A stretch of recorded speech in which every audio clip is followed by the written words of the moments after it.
candid conversations, unfiltered opinions, and humor with Abeg Vex Podcast. Hello, everybody. Welcome to another great episode. I have my friend, I can say that, Richard Blank. Hi, Richard. How are you today? I'm so happy to be with you and your amazing audience. Same here, same here. Richard and I got to talk a little bit a few weeks ago, and we had such a great conversation. And today we're continuing that, but we want to put all of you into it, right? And this is a conversation that I am sure somebody or a group of people are going to take something from it, apply it to your lives, or apply it to what you do in life. So, Richard, today we're going to talk about communication and human relationship or human interaction. That is heavy. Oh, it is, but it's quite simple as well. You always want to walk away from a conversation feeling better. I'm looking forward to it. So let's jump in. Let's jump in. So communication, what is the essence of communication? The first thing is clarity. You can always make your point and you can put in your passion and an emotion, but if it's not received where it could be understood and processed, you might have to repeat it, you waste time, and there's frustration. And so we try to keep it simple, stupid. We use 30-second attention spans. And we choose certain vocabulary which will not evoke a defense or an ego. We try to have conversations that could be prolonged. Right. And we ask follow-up or even open-ended questions so people can give us descriptions. And instead of us assuming the right side, it could be the left side. So grab onto the tail and hold on for the ride. And it's a beautiful dance. There is an art of speech. If it's well practiced, you become extremely well-versed. And people see it as being clever in a craft. And if you can do it in 2 languages, my term, and you, my friend, 3 languages, it only bears the mark of higher education. It shows structure, discipline, and advanced cognitive skills. Right. So if you're ever trying to relate to somebody or show a solid first impression, you can't beat that. It really shows dedicated practice and dedication. And so it's a wonderful way to interact in the world. And so I've seen it as a gift. Right. Why should somebody care? You know, you said something important that you have to, in communication, be mindful of the words you use in order not to invoke ego or defensiveness in the other person. Why should I care? Do you want to have friends? Would you like to be invited or considered? Because there are people that can be boisterous, but if they can back it up and it's just their own general patent personality, that's great. That's just who they are, you know? Okay. But if you have somebody that cannot produce, that is loud, complains, curses, you might not want them around. They're toxic. And some people have never been taught that way. They've only known profanity. There's nothing wrong with slang, but it's not appropriate in every situation, but it is in some. And so you just need to know the best way to get closer to somebody where they might want to make a second time to see you. They might take into consideration calling you or your resources. Right. And so there's a positive or a negative reinforcement that people can give to you. And as much as in your mind you think you may be in control, you're not in control if no one's contacting you. And so it's a give or take. And sometimes, if I may make a suggestion, you should be the assertive one. Like when I was growing up, my mother used to make the phone calls to her friends so she could have plans on the weekend. I mean, we'd get calls as well, but she was a socialite. And so it taught me to be assertive. I like with you and I reached out to you originally and said, I love your podcast and let's communicate. And we did. And so don't be aggressive. Yes. Because it might be offensive and you don't know people's boundaries. But there's nothing wrong with sitting in the front row, raising your hand, or after class walking up and saying, Professor, that was fantastic. My name is Richard Blank. I just wanted to let you know. You don't need to give me a better grade, which I hope you do.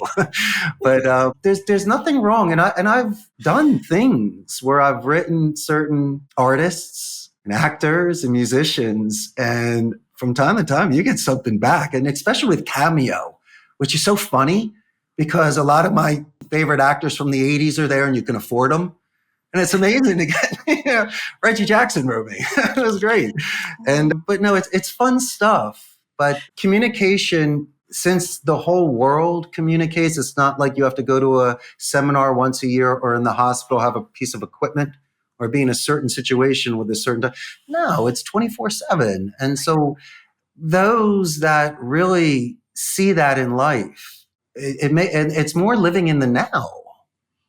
And you're not being intrusive and prying, but if you're sitting next to somebody on the train and they're having a conversation, you can't help but hear it. And there's nothing wrong with gauging tone, rate, pitch, duration, semantics, phonetics. Are they stoic? Do they have any composure? Or are they screaming and yelling and cursing? And so, it's the self-destruction. Everyone always loves to see the person cursing and kicking and Jerry Maguiring because they always kind of want to do it, but they don't have it in them just to let go and be completely vulnerable and free to scream and cry. And it's very therapeutic. That's why they made a movie after them. Right. Usually you see someone's lowest point, but they're not crying out for help. They're just liberating themselves like Phoenix from the ashes, damn it. They're shedding some skin. You know that. Sometimes you have to get it out. Right. And then you become reborn. And as long as you didn't say something too low and too mean, where you can't take it back, Right. or you broke a window, if you just had a moment, you can make a phone call and apologize. But you realize that stage of your life is over. And so once again, if you're very attentive to your communication and relationships and how you've matured and how you see things differently now than you did in the past when you didn't have impulse control, that's maturity, right? It is. So given we all have different kind of influences in our lives, right? Whether it is cultural or family dynamic or environmental in a sense. How much of that do you think affects our communication with others or relations with others? The worst thing is pulling the curtain back and seeing the Wizard of Oz being that little man with buttons and controls. You never want to meet your heroes. And it's the baseball coach or the teacher that lets you write the paper a second time so you didn't fail. So you didn't have to go home and tell your parents you didn't get in trouble. There are some people that give second and third chances. And it's the cop that was the bad kid growing up, but then realized how to speak to kids. It's really the guy, the pilot, that's done it for 30 years. And so my mentors are the ones that balanced my bike, pulled me aside and said, Richie boy, you can't do this anymore because A, B, and C. And some man or woman that gave me a second chance because I was so stupid and really immature and not taking life seriously that they kind of snapped me into it. And so it sure, through academics, my dedicated Spanish teacher in high school really set me on the path. She motivated me to study the second language, which none of my friends did. It was a prerequisite. People were majoring in medicine and law and architecture, going into family business. Of course, my ice hockey coaches, I met Bernie Parent one time, Flyers goaltender, that's my hero. I love playing hockey. I played throughout college and a little bit of men's leagues, post-grad. And so I don't know, maybe it's just someone that passes the candle flame to your candle. Besides giving you light, there is some sort of energy transfer, even if it's 1 second's worth of a smile or a handshake or a go, Richard, go. And so I can't put my idols into people. I mean, I love athletics. And as I mentioned, Bernie Parent, those are the heroes, and I was fortunate to meet them. But, most of your heroes should be, once again, your parents or a sibling or a best friend that you could laugh and cry with. Or as I mentioned before, that teacher, that coach, or that individual that saw something very, very special in you and called the balls and the strikes, right? The Jersey way, giving you a little bit of guilt. Let you know, yo, you're better than this. I've seen you at your best. So they get disappointed in you more than angry. And that is the sort of thing that will give you 2 sticks to whittle to get that spark or that flint. They will give it to you. They'll teach you to fish. And God bless them, especially for those that gave me the first job. I don't have the qualifications. I just had a smile and personality. And they go, damn, this kid's going to be good. He's like a rough diamond. He's raw.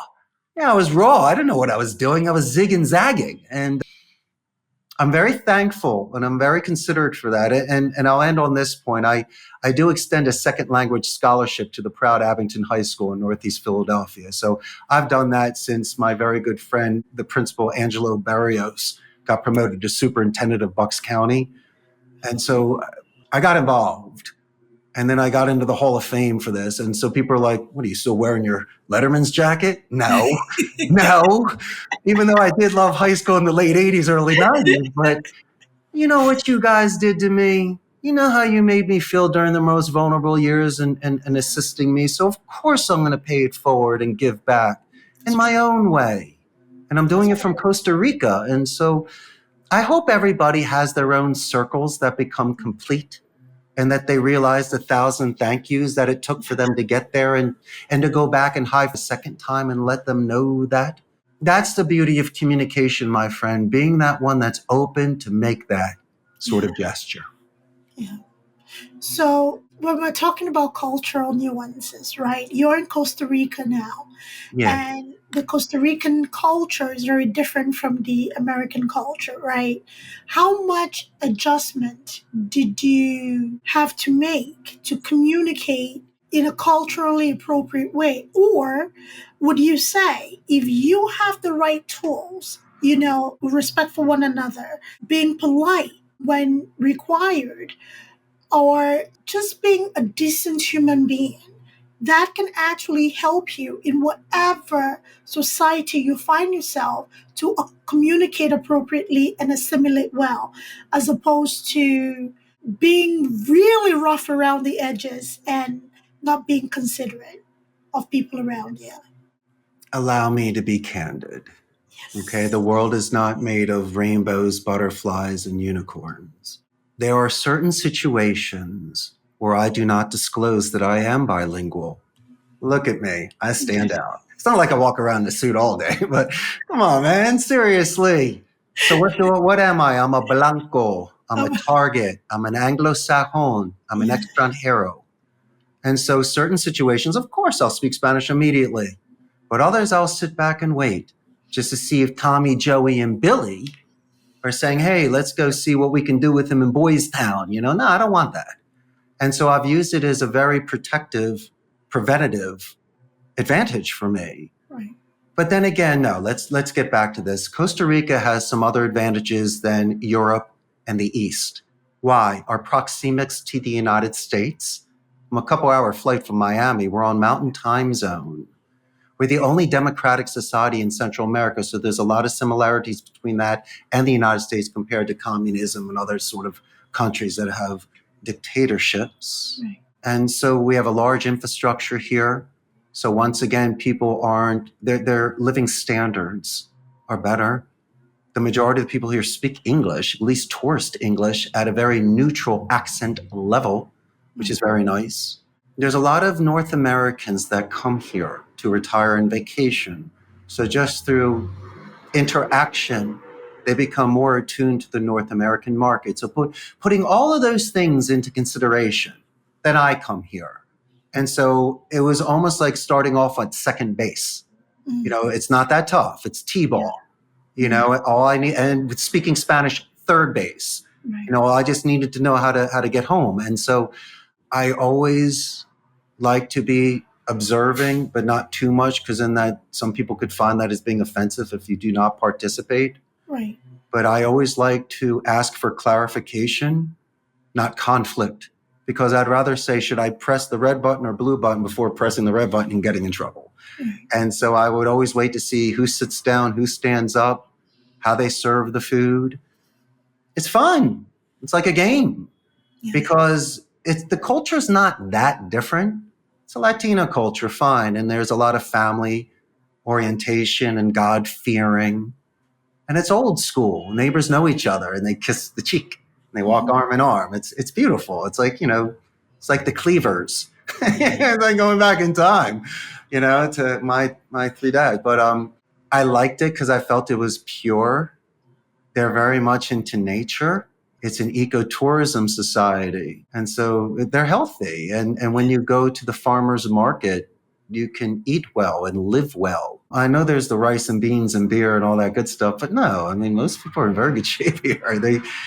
They look great. They're beautiful. And it's a very nice culture. And so I was selective of wanting to stay here, but people can tell if your intentions are honorable. And just by having the manners that you had in front of your grandparents, by sitting up straight and your please and thank yous and taking turns, and it works. It's just those that might want to take advantage of you or be envious or just different and just want to make you the scapegoat that night and tease and talk about things in the United States and then point at you and go, it's your fault. You're like, but I don't even live there. I didn't do anything.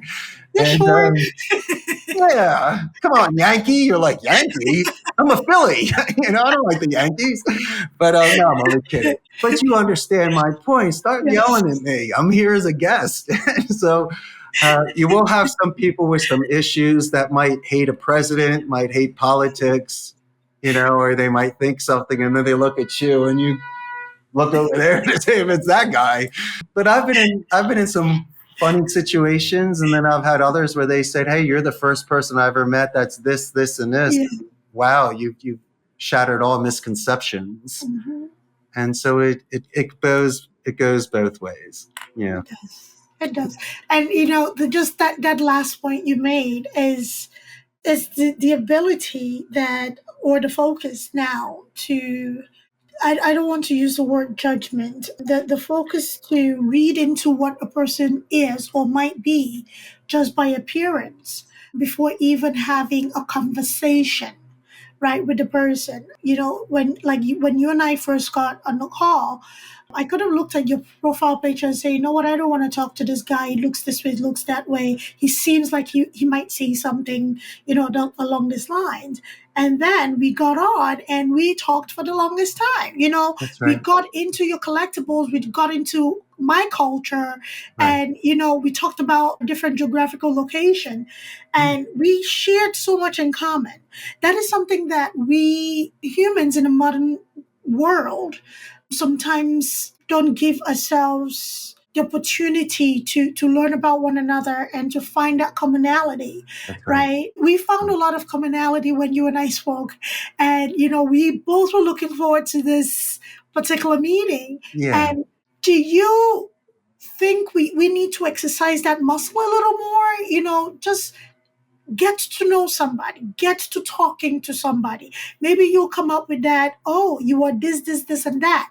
Oh, I wasn't expecting that, right? Nobody will look at me and know that I love to crochet, right? What? Right. Okay. Do you think that we should exercise as humans in this planet, in this bubble that we're on? It's important that we give each other the benefit of getting to know one another without being judgmental or selfish about our benefit and intention in life. Yes. And I think depending on how many contacts you want and how much time you want to put in them, you could do it. Right. It's like Monopoly with the houses before the hotels, archaeologists, brushing off sand. You can do certain first downs and checkpoints with people. Some you get longer runs. Some it's shorter, some it's time. Yeah. So what happens is you might get offended that if you spend 20 minutes or a half an hour with somebody that they don't call you the next day, or we don't make plans for the next week. Right. Who knows what's going on in their lives? And so we can't take things personal, okay? And the fact that people do communicate with you, I think it's fantastic. You can't judge people on what others have done or what they haven't done. Everyone works at their own pace. And you and I are special. And I'm going to say that. We're very special. We hit it off. We started talking, but you allowed me and I allowed you. And then we started going through certain topics and we saw how far they would go. And some were good, but then others were amazing. And so, but we gave the time. You're exceptionally busy. And so am I. But we realized in the course, and this is during a work day, right? But we need this, and it's not even a timeout. You and I need this oasis in our crazy desert that even though it's not making money right now and we're not attending to our clients and patients, you and I needed to hang out on a Friday for a little bit and just talk because we know that for ourselves, it's being selfless. This is for us right now and for your audience. And so when we're recharged, we can go back and finish our day. Right. But you're bringing up some very good points: soft skills, bedside manner, empathy, second, third, and fourth follow-up questions, not prying. But if you have a dog, I'm going to ask its name, its breed, and how old is the puppy? Yeah. That's all. That's all I can do.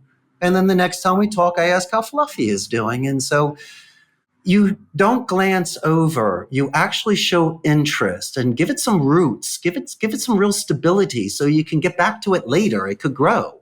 Yeah. And the 1,000 people you meet that day, how many people actually asked you about the third language and what's going on? And so you remember those things. I've had clients tell me that India and the Philippines gave better pricing than my call center in Costa Rica. But he goes, Richard, my goodness gracious, you were so nice to Judy, my secretary, that you wrote about her and you mentioned her to me. And prior to any sort of contract, if that's the sort of relationship that you're going to have with me and the people that work with me, who she's been with me for 2 decades, I want to definitely give you the business because I feel more comfortable with you. Right. I've gotten that. And it's not the thing I had to force fit or be slick or clever. Judy was the greatest. I just had to let you know. And she was like the nicest lady. And so it's helped. And also you were mentioning that you might see my profile and bio, and I got the suit and it's the telemarketing and I try to throw in the pinballs and Ricolas, but people might need to see pre-CEO Richard, the dreamer. Yeah. The long shot, the pre-expat that had the guts and the grit and the determination to leave our comfortable castles and to see if we can slay some dragons and really try life, really drink it. We had no idea where we were going. You ended up in Jersey. Yeah. I love it though. I love the Jersey Shore. Margate's great. Lucy 9600. But look where it took you. And you're not done yet. You're not retiring there. And I know that for a fact. And just like myself, we're going to continue. We're as we say in Spanish, patapero, where you see the dog marks, the footprints in the cement or in the snow. But good for you and me. That's why we're special. And that's why we're related, because we are expats. We travel the world and we're beautifully open-minded to people. And that's what makes us shine. Yeah. And so I think that's why I'm on your podcast today, because you said prior, Richard, what do you want to talk about? I go, the last thing is sales. Telemarketing, come on. But let's talk about happy communication that make us smile and make us feel good. Right. Absolutely. And we have that ability. We talked about energy. And the one thing that we make a mistake of this, and it's human. Is conservation, is self-preservation, is that we tend to retreat like, turtles or snails, when we have that not so positive interaction. But if you notice a turtle or a snail, what do? They retreat momentarily, but they come back out, right? And continue on their journeys, right? So when we retreat, we tend to retreat and just blanket. Sometimes. And in blanketing, yes, it can preserve you from further negative interaction. However, it's also impeding the people who bring joy into your life, right? So to make a generalization, because a person from this subgroup, a person from, this gender, a person from, this geographical area, the this and this and this and this, that means I'll just blanket everybody out that looks, resembles, sounds like, but you have really closed yourself off from a lot of people. Is that something that you agree with?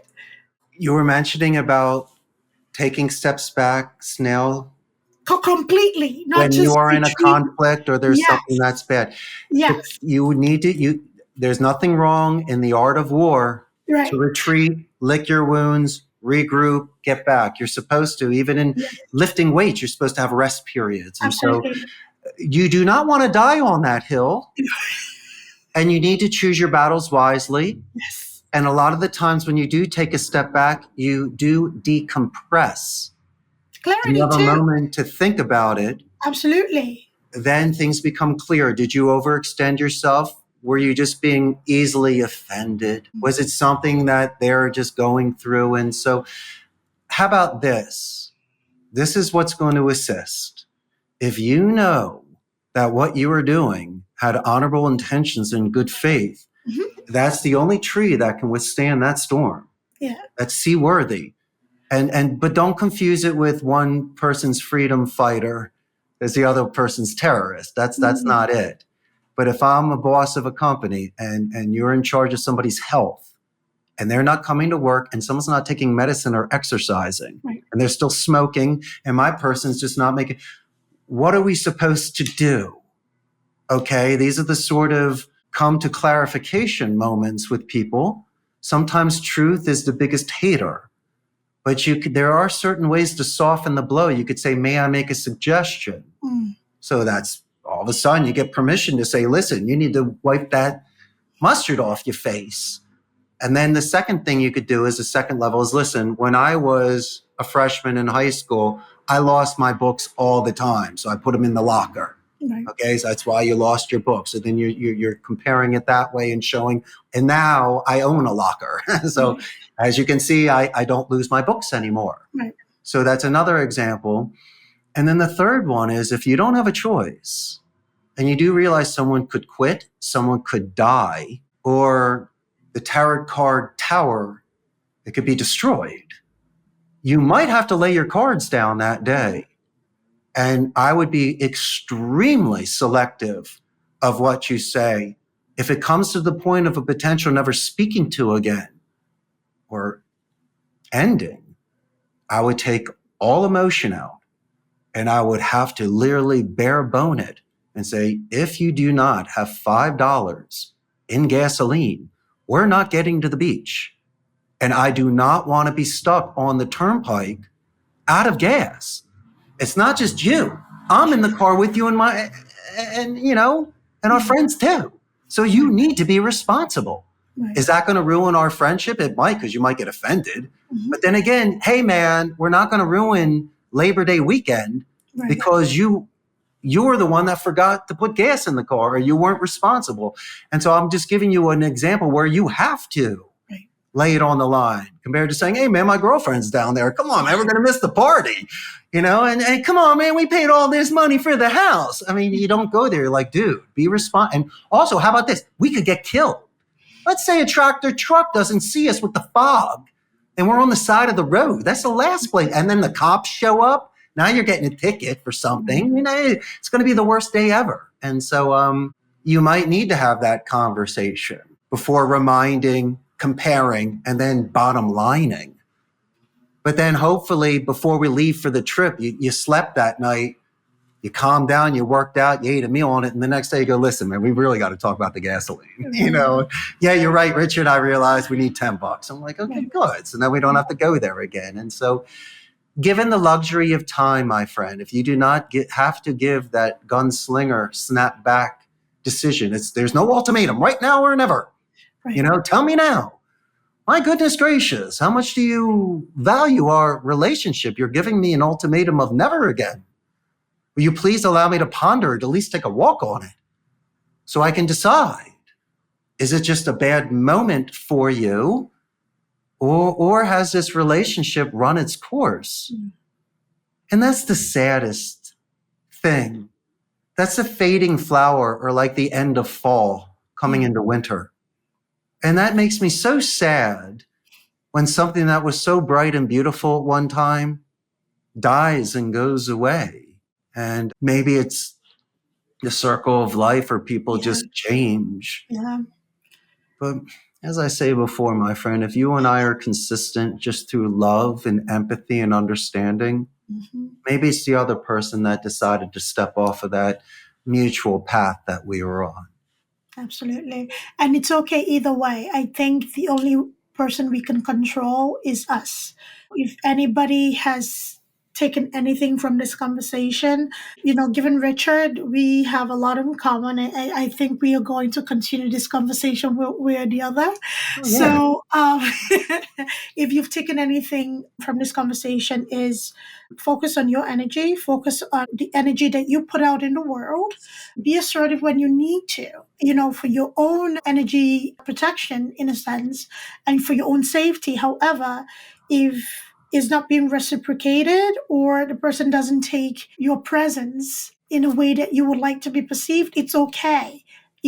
Let it fall off, just like the fall leaves, like Richard said, let it fall off. Things are seasonal. People are seasonal as well. Some people are seasonal as well, right? The people that come into your life, like the bright, beautiful blossom in the spring, and there are others that fall off like the leaves in the fall. So please be kind to yourself, be kind to everybody you meet.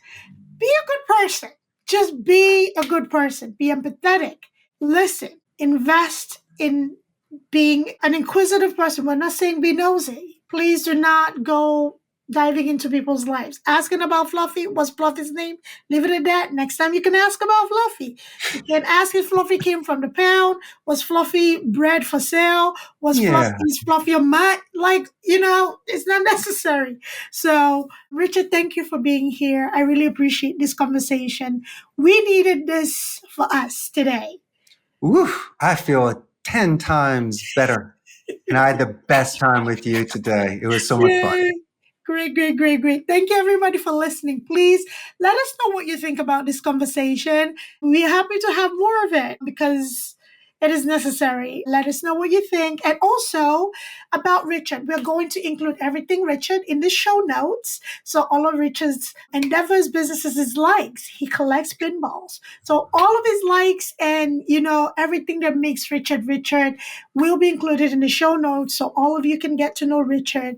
And if anybody is willing to reach out to him, to work with him, explore whatever Richard has to offer, we want you to have that opportunity. So we will include everything Richard blanks in the show notes. So thank you, everybody, for listening. Thank you, Richard, for being here. Bye-bye. Bye.